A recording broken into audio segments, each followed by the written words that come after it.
महात्मा बसवेश्वरयानामी कोटि कोटि वंदन करतो सर्व नांदेडकरांना माझा नमस्कार।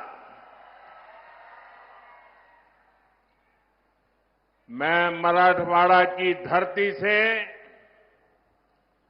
स्वामी रामानंद तीर्थ और श्री नामदेव जैसे संतों को इस धरती में जन्मे स्वतंत्रता सेनानियों को भी श्रद्धापूर्वक प्रणाम करता हूं। साथियों, आज पूरे महाराष्ट्र में बीजेपी और महायुति के समर्थन में एक लहर चल रही है।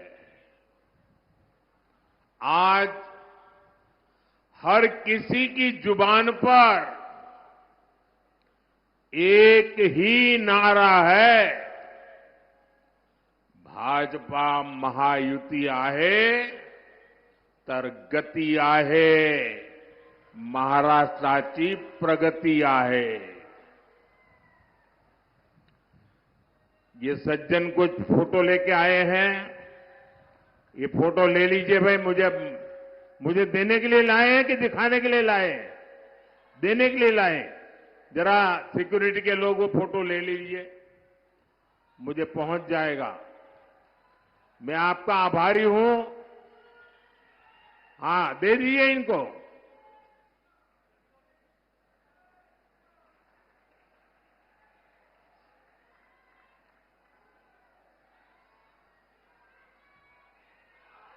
बहुत बहुत धन्यवाद आपका।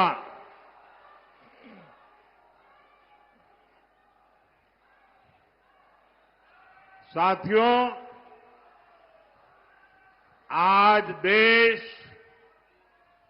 विकसित भारत के लक्ष्य के साथ आगे बढ़ रहा है और देश की जनता जानती है कि इस लक्ष्य की प्राप्ति के लिए भाजपा और उसके सहयोगी दल ही गंभीरता से काम कर रहे हैं। इसलिए भाजपा और एनडीए सरकारों को देश के लोग बार बार चुन रहे हैं।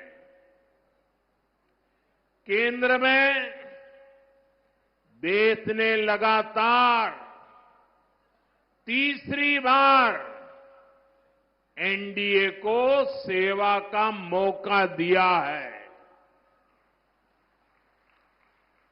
लेकिन इस बार उसमें नांदेड़ का फूल नहीं था भाई।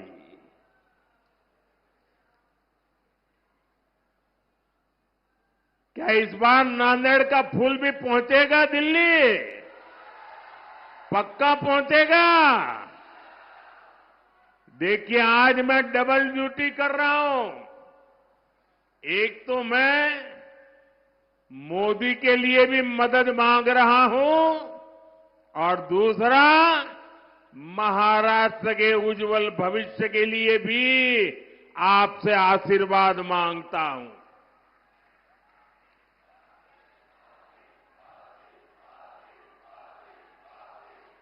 जो नांदेड़ लोकसभा क्षेत्र के भाई बहन है, आपको 2 वोट डालने हैं ना, याद है ना? हाँ, वरना वो लोग तो कुछ उल्टा ही पढ़ाएंगे आपको। साथियों, अभी हरियाणा के चुनावों में बीजेपी को पहले से भी ज्यादा सीटें मिली। पहले से क्या, इतिहास में सबसे ज्यादा सीटें मिली। अब यही इतिहास महाराष्ट्र की जनता भी दोहराने जा रही है। साथियों, पिछले 2 दिन से मैं महाराष्ट्र में जहां जहां गया हूं, हर एक के मन में ये कसक है कि लोकसभा में जो कमी रह गई, इस बार विधानसभा में जम करके इसको पूरा कर देना है। लोग कह रहे हैं विकसित महाराष्ट्र के लिए महायुति की सरकार चाहिए। महायुतीची सरकार पाहिजे। साथियों, महाराष्ट्र ने कांग्रेस के प्रकोप को, उनके पापों को लंबे समय तक झेला है। खासकर मराठवाड़ा के किसान, आपकी परेशानियां की तो जड़ ही कांग्रेस पार्टी है। कांग्रेस सरकारों ने कभी यहां के किसानों के सुख दुख की परवाह नहीं की। साथियों, पिछले 10 वर्षों में मराठवाड़ा को सूखे की समस्या से मुक्ति दिलाने के लिए कई कदम उठाए गए हैं। महायुति सरकार ने पश्चिमी बैतरणी और उल्लास सब बेसिन से पानी लाने का फैसला किया है। दमनगंगा, बैतरणी, गोदावरी रिवर लिंक योजना से भी मराठवाड़ा को लाभ होगा। मराठवाड़ा में 11 सिंचाई योजनाओं को मंजूरी दे दी गई है। इस क्षेत्र की सिंचाई की समस्या दूर करने के लिए मराठवाड़ा वाटर ग्रिड परियोजना शुरू की गई थी, लेकिन जब महाअगाड़ी की सरकार आई तो उसने इस पर रोक लगा दी। अब महायुति की सरकार ने इसे दोबारा गति दी है। साथियों, किसानों की हित ये हमारी सबसे बड़ी प्राथमिकता है। महाराष्ट्र के 1.25 करोड़ से ज्यादा किसानों को पीएम किसान सम्मान निधि का फायदा मिला है।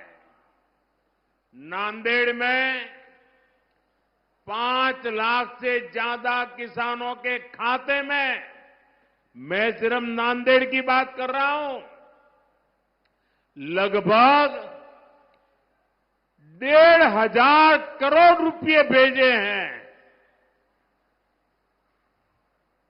ये कुछ नौजवान लेके आया है बड़ा प्यार से, भाई कब से हाथ ऊपर करके खड़ा है, उसका हाथ थक जाएगा, जरा ले लीजिए। धन्यवाद भैया आपके प्यार के लिए। ये आपका प्यार ही मेरी ताकत है भाई। साथियों, यहां के सोयाबीन किसानों को संकट से उबारने के लिए आर्थिक सहायता भी दी गई है। साथियों, पिछले 2.5 वर्षों में मराठवाड़ क्षेत्र में 80,000 करोड़ रुपए का निवेश हुआ है। इससे रोजगार के हजारों नए अवसर तैयार हुए हैं। दिल्ली मुंबई इंडस्ट्रियल कॉरिडोर इस क्षेत्र को नई पहचान दे रहा है। रेल कोच फैक्ट्री और लॉजिस्टिक पार्क ने यहां विकास के नए द्वार खोले हैं। समृद्धि महामार्ग से इस क्षेत्र की प्रगति को नई रफ्तार मिली है। नांदेड़ से गुजरने वाले शक्तिपीठ एक्सप्रेसवे से पूरे मराठवाड़ की अर्थव्यवस्था को नई ऊंचाई मिलेगी। नांदेड़ से दिल्ली और आदमपुर के लिए विमान सेवाएं शुरू हो गई है। जल्द ही हमारे सिख भाइयों को यहां से अमृतसर तक की यात्रा विमान से करने की सुविधा भी मिलने वाली है।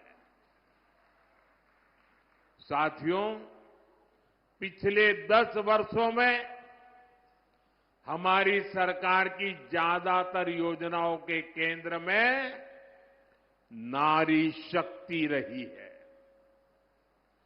जिस परिवार को पीएम आवास योजना के तहत घर मिल रहा है, जिस घर में नया शौचालय बन रहा है, जहां पहली बार बिजली और पानी का कनेक्शन पहुंच रहा है, जिस रसोई में पहली बार गैस सिलेंडर पर खाना बन रहा है, वहां घर की महिला सदस्य को ही सबसे ज्यादा सुविधा हो रही है। मैं जरा माताओं बहनों को पूछता हूं, मैं सही बोल रहा हूं? हो रहा है कि नहीं हो रहा है? देखिए, माताएं बहनें उमंग और उत्साह से आशीर्वाद दे रही है। आज हमारे गांव की बहनें ड्रोन दीदी बनकर एक सीजन में लाखों रुपये कमा रही है। हम 3 करोड़ महिलाओं को लखपति दीदी बनाने के मिशन में जुटे हैं। इस देश में ऐसी बातें कभी सुनने में आई नहीं, लेकिन मोदी है, बड़ा सोचता है, बड़ा चाहता है, बड़ा करता है। दीदी मेरी लखपति बने, गांव की मेरी दीदी लखपति बने। मुझे खुशी है कि महायुति सरकार भी महाराष्ट्र की महिलाओं को सशक्त बनाने के लिए समर्पित है। हमारे शिंदे जी के नेतृत्व में आज महाराष्ट्र की माताएं बहनें बढ़ चढ़कर का आशीर्वाद देने के लिए आगे आई है। माझी लाड़की बहन योजना को यहां की महिलाओं ने जिस तरह अपनाया है, वो अभूतपूर्व है। साथियों, कांग्रेस ने हमारे देश में एक से बढ़कर एक घोटाले किए, लेकिन अब तो इन्होंने हद ही पार कर दी। कांग्रेस ने फर्जीवाड़े में अपना ही रिकॉर्ड तोड़ दिया है। आपने टीवी और मोबाइल पर देखा होगा, कांग्रेस के लोग संविधान के नाम पर अपनी एक अलग लाल किताब बंटवा रहे हैं।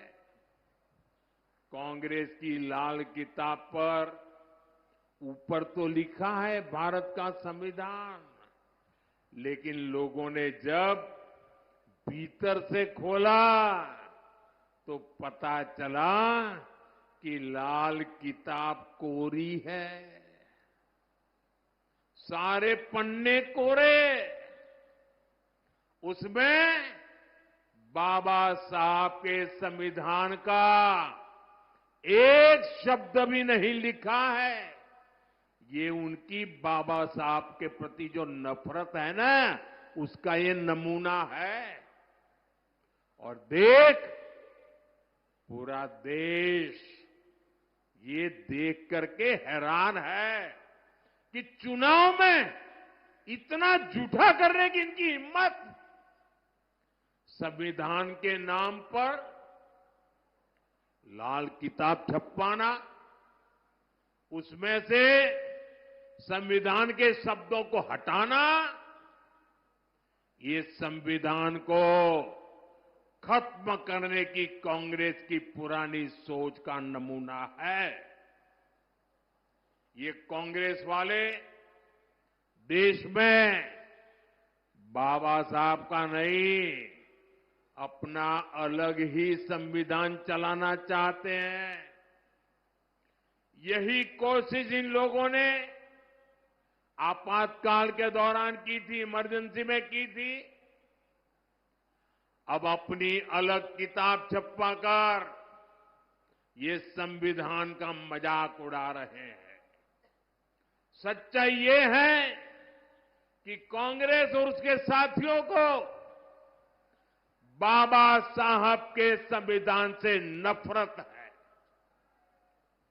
साथियों, आजादी के बाद कांग्रेस पार्टी ने बाबा साहब के संविधान के साथ सबसे पहला विश्वासघात कश्मीर में किया था।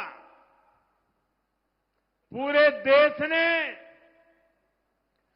बाबा साहब के संविधान को स्वीकार किया, लेकिन कांग्रेस पार्टी ने आर्टिकल 370 के जरिए कश्मीर में अलग विधान चलाया।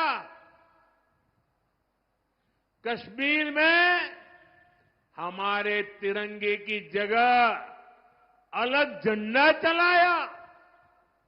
कांग्रेस ने जम्मू कश्मीर के दलितों को उनके कोई अधिकार नहीं दिए।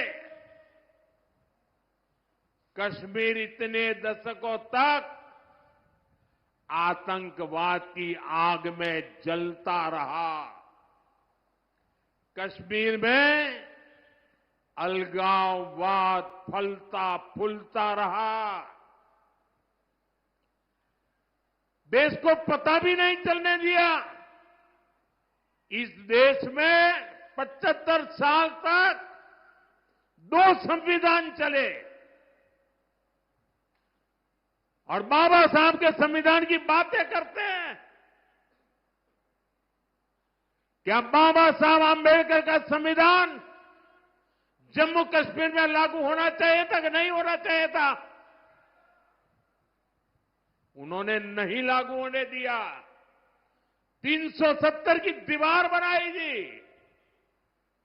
और जब मोदी आया, दशकों के इंतजार के बाद हमने कश्मीर को आर्टिकल 370 की जकड़ से आजाद करवाया।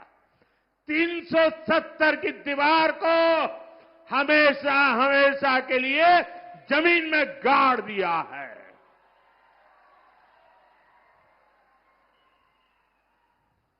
मैं नांदेड़ के मेरे देशभक्तों से पूछना चाहता हूं, आप बताइए, 370 खत्म होने से आप खुश हैं? अब 370 मरनी चाहिए कि नहीं मरनी चाहिए? क्या 370 को कभी जिंदा होने देंगे क्या? लेकिन देखिए मेरे नांदेड़ के भाई बहन, कांग्रेस इस फैसले के खिलाफ है। अभी अभी जम्मू कश्मीर में चुनाव हुए थे, वहां कांग्रेस गठबंधन को सरकार बनाने का मौका मिला। सरकार बनाते ही जैसे ही ये लोग विधानसभा में गए, इन्होंने 370 को फिर से लागू करने का प्रस्ताव पास कर दिया। जरा कांग्रेस वालों को पूछिए, ये 370 के पीछे इतना प्यार क्यों है उनको?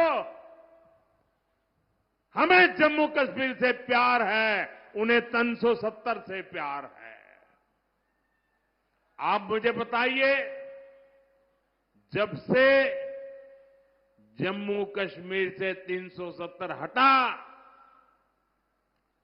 आप मुझे बताइए, वहां आतंकवाद की कमर टूटी कि नहीं टूटी? लाल चौक में तिरंगा फहराया कि नहीं फहराया? लाल चौक में लोगों ने दिवाली मनाई कि नहीं मनाई? वहां अलगाववादी अलग थलग पड़ गए कि नहीं पड़ गए? इतना ही नहीं, कश्मीर में विकास को नई गति मिली है। वहां लोकतंत्र मजबूत हुआ। दलितों को पहली बार आजादी के 75 साल के बाद पहली बार दलितों को उनके अधिकार मिले हैं।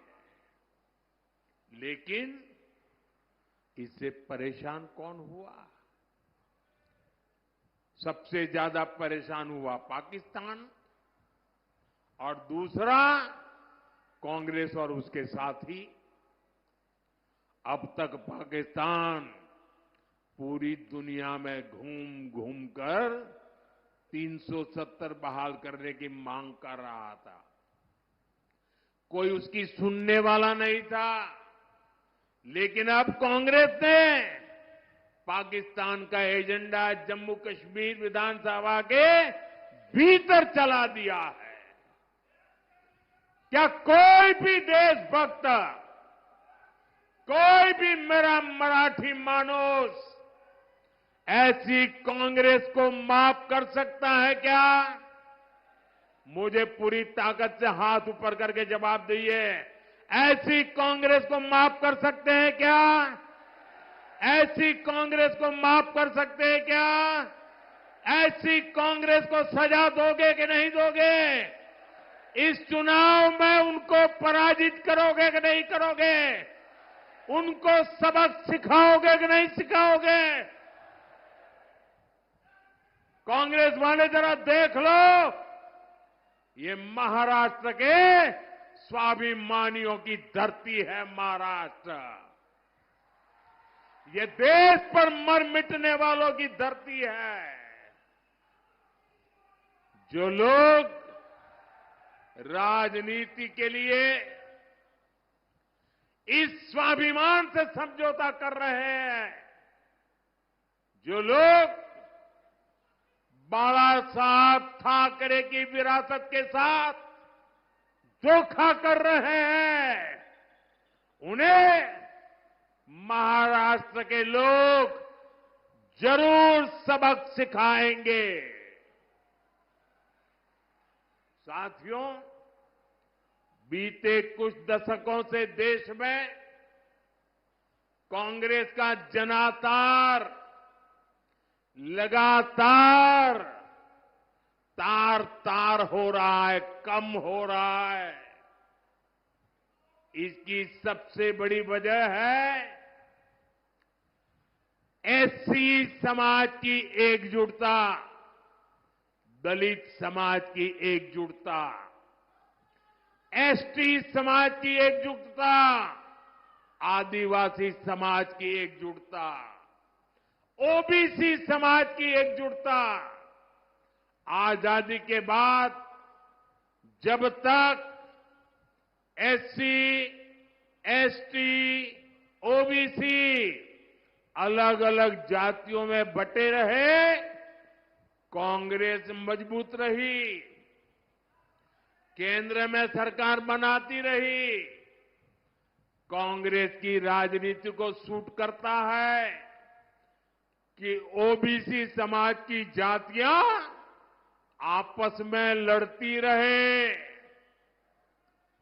कांग्रेस को ये बर्दाश्त नहीं हो रहा है कि पिछले 10 वर्षों से देश में एक ओबीसी प्रधानमंत्री है, वो सबको साथ लेकर चल रहा है। इसलिए वो ओबीसी की पहचान खत्म करके अलग अलग जातियों में बांटने का खेल खेल रही है। कांग्रेस बड़े समूह वाले ओबीसी से ओबीसी की पहचान छीनकर उसे छोटे छोटे समूहों वाली अलग अलग दर्जनों जातियों में बांट देना चाहती है। इसलिए यहां नांदेड़ में कांग्रेस माली को वाणी से लड़ाना चाहती है, तांबोली को कुंभार से लड़ाना चाहती है, कांग्रेस सुतार को सुनार से लड़ाना चाहती है, कांग्रेस निहाली को निराली से लड़ाना चाहती है, कासार को मणेरी से लड़ाना चाहती है, तेली को पांचाल से भिड़ाना चाहती है। कांग्रेस ओबीसी को छोटे छोटे समूहों में तोड़कर आपस में लड़ा करके आपसे बड़े समूह वाली आपकी जो पहचान बनी है, आपकी जो एक ताकत खड़ी हुई है, उसे बर्बाद करना चाहती है, छीनना चाहती है, तोड़ना चाहती है। आप याद रखिए, जब आप अलग अलग जाति में बटेंगे तो आपकी संख्या कम होगी, फिर कांग्रेस वाले आपका आरक्षण आपसे छीनेंगे। यही कोशिश नेहरू जी से लेकर राजीव गांधी तक सबने की थी। अब वही काम, वही चालबाजी करके कांग्रेस के शहजादे देश की जनता की आंख में धूल झोंक रहे हैं। उनका मकसद यही है, और इसलिए मैं देशवासियों को कहता हूं,